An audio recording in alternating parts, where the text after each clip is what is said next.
Hello, Kate here for KDA Designs. In this video, I'm going to show you an unconventional way to insulate a finished wall.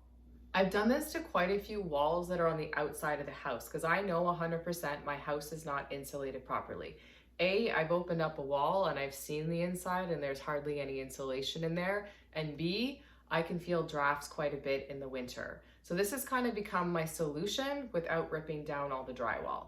Before you get started with this project, make sure that you're comfortable filling holes on drywall and that you have paint to match the wall you're about to make look like Swiss cheese. The first step is to mark off where you're going to be drilling using a stud finder. So you're going to take the stud finder, go across the wall, mark off where all of the studs are, and then you know you're going to be insulating between the studs. I've ripped off some painter's tape because that's what I'm going to use to label where the studs are. So now I'm just going to use my stud finder.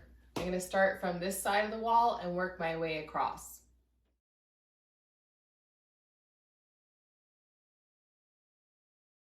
Here's a look at the wall. I've marked off the studs as well as the electrical path to the outlet so I can avoid drilling there. Before I get started with drilling the holes in the wall, I just want to point out that the drill bit you use needs to be the same size as the tube that you're using to install the spray foam. So in this case, it's a 1/4 inch drill bit that I'm using to drill all the holes.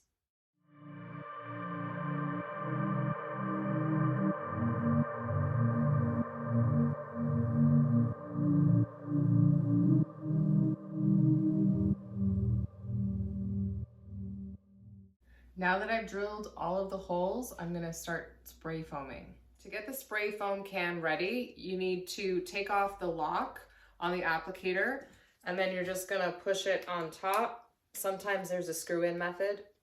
Oh, okay, and don't push it from the top when you're putting it on.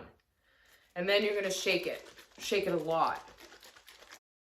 I'm going to show you a close-up of one of the holes I fill, and then fast forward through the rest.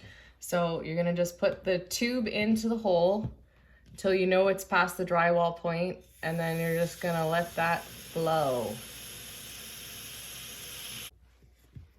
Okay, and here's another one right next to it in between the other two studs. I usually go left to right, and then I'll do the next level because I like to give it time to expand.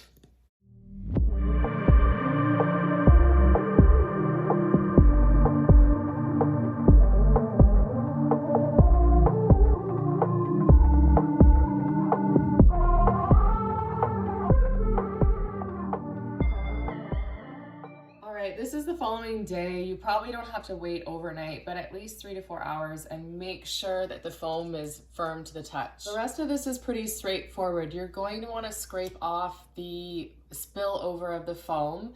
Then you're going to take medium grit sandpaper, sand down the hole, and then you're going to patch it with a drywall compound and then sand it, and of course paint over top. So again, first I'm going to scrape off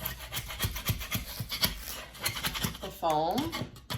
Then I'm going to take a medium grit sandpaper and just sand it down lightly.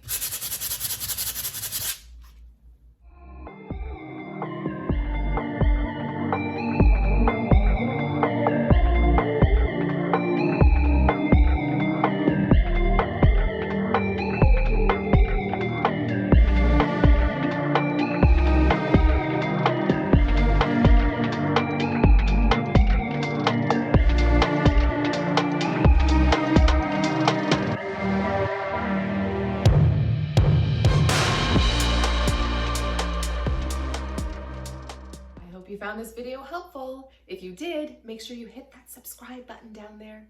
You can also follow me on Instagram at KDA_designs 2.0. Thank you for watching.